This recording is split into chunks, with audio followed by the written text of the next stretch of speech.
Okay, so this is Canyon Creek, a headwater tributary to the Lemhi River, meaning that it connects with a few other tributaries to form the headwaters of the Lemhi River. And I am about to measure the water quality on this creek, at least some parameters that I can get with a water quality sonde. So this is an example of a water quality sonde. It's manufactured by In Situ, which makes a lot of environmental monitoring equipment. So if you work in this field, you'll probably become familiar with that company. It's called an Aquatrol 500. I like how they call their instruments trolls. So this specific instrument has sensors in it that can measure the temperature of the water, as well as the pH, the specific conductivity, or how conductive the water is, which is used as sort of a proxy for the amount of certain types of sediment in a stream. It can measure the turbidity, which is basically the clarity of the water, so how much total sediment versus both in particulate matter and in dissolved form is in the stream. And it can also measure the dissolved oxygen level, which, as you might imagine, is extremely important to organisms like fish. So I'm going to set this up and then show you what kind of readouts I'm getting on Canyon Creek. You may notice that Canyon Creek is frozen. However, there are a couple of very small openings in the ice that I can use to measure water quality at the moment. This is what I was talking about with these streams that don't have very much riparian vegetation freezing throughout much of the year, which is very difficult for salmon and steelhead to survive in. And you can see that, there's no riparian vegetation on the stretch of Canyon Creek, which is making the freezing worse. It is only early December after all. I forgot to mention that this Aquatrol is sort of the latest and greatest water quality sonde from In Situ. Here you can see all the different sensors at the top here. So it has individual sensors for individual water quality parameters. And these need to be calibrated every time before I go out and measure. So I usually calibrate in the morning before I take measurements during the day. So I essentially have substances that have known values for specific water quality parameters. So for example, I have standards that have a known pH of 4 and 7 and 10, and then I stick this water quality sonde into those standards, and I can determine how close it's reading already, and I can recalibrate to make sure that it's reading at the appropriate values. And I do the same thing for specific conductivity, dissolved oxygen levels, etc. So it's important to note that regardless of what sort of water quality sondes or sensors you're using, you're always going to have to calibrate. Here's the little opening in the ice that I'm going to measure water quality through off the side of this bridge here. This is the cap, and you can see openings in it, so I'll put the water quality sonde sensors into this cap and then put it down into the water. The reason why there's a cap with these openings is to make sure that the sensors themselves don't get damaged by anything moving downstream in the water, from particulate matter to logs to pebbles in the bed load, etc.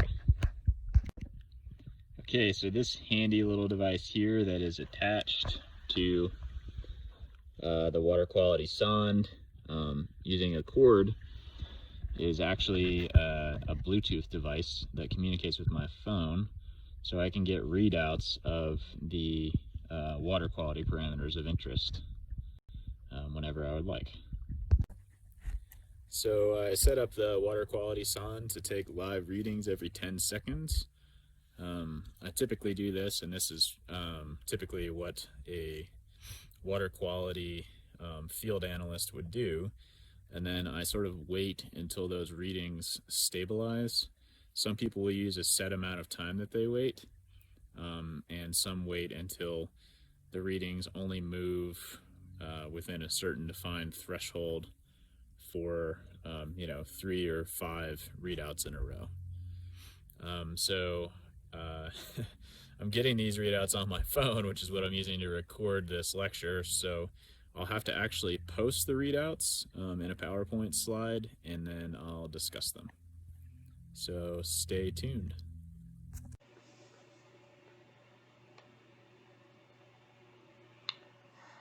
So this is the readout from the in situ Troll 500 water quality sonde, and so I took basically 30 readings over the case of 5 minutes here, and it gives you the pH, which was about 8.5, and that is relatively healthy for salmonids. This is the redox potential, if you have any interest in that. And then the pH reading in millivolts, which is just a different way of reading pH here.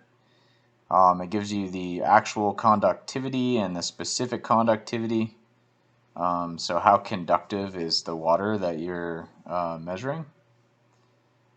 And nothing wrong with these readings for salmon. It gives you the salinity. That's pretty low. That's healthy. Total dissolved solids. So, how many parts per trillion of solids are dissolved within the solution? This is very low, so that's good. Resistivity. So that's, just the opposite of conductivity. The density of the water. And then you can see that the turbidity, which is the clarity of the water, is 0, so it's extremely clear or below the detection limit for any cloudiness in the water. And then the total suspended solids are also extremely low or below the detection limit, which makes sense given the turbidity being that low.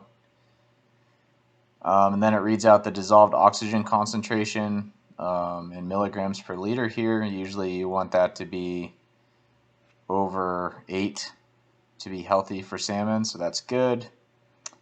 And then this is the dissolved oxygen saturation percentage, or to what percentage is the water saturated with oxygen. So this is pretty high. Usually colder water has a higher saturation percentage because it's harder for oxygen to escape the water because it's more viscous. And then temperature, you can see the temperature dropped the entire time that I had the sonde in the water to 0.43 degrees Celsius. So pretty close to 0, which is to be expected because it was below ice.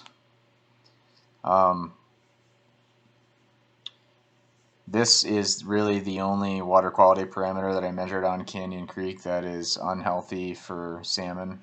This temperature is too low, and pretty brutal for any salmon to try to handle. They most likely would have escaped this area to somewhere warmer, or hopefully they did. And then, yeah, we just got like barometric pressure, atmospheric temperature, and the latitude and longitude of the measurements. So I would definitely take this back to the office and look at all the data from the entire basin to sort of analyze the water quality in relation to salmonid habitat health. But this is just kind of a rough overview for you to see what sort of information you can get from a water quality sonde like that.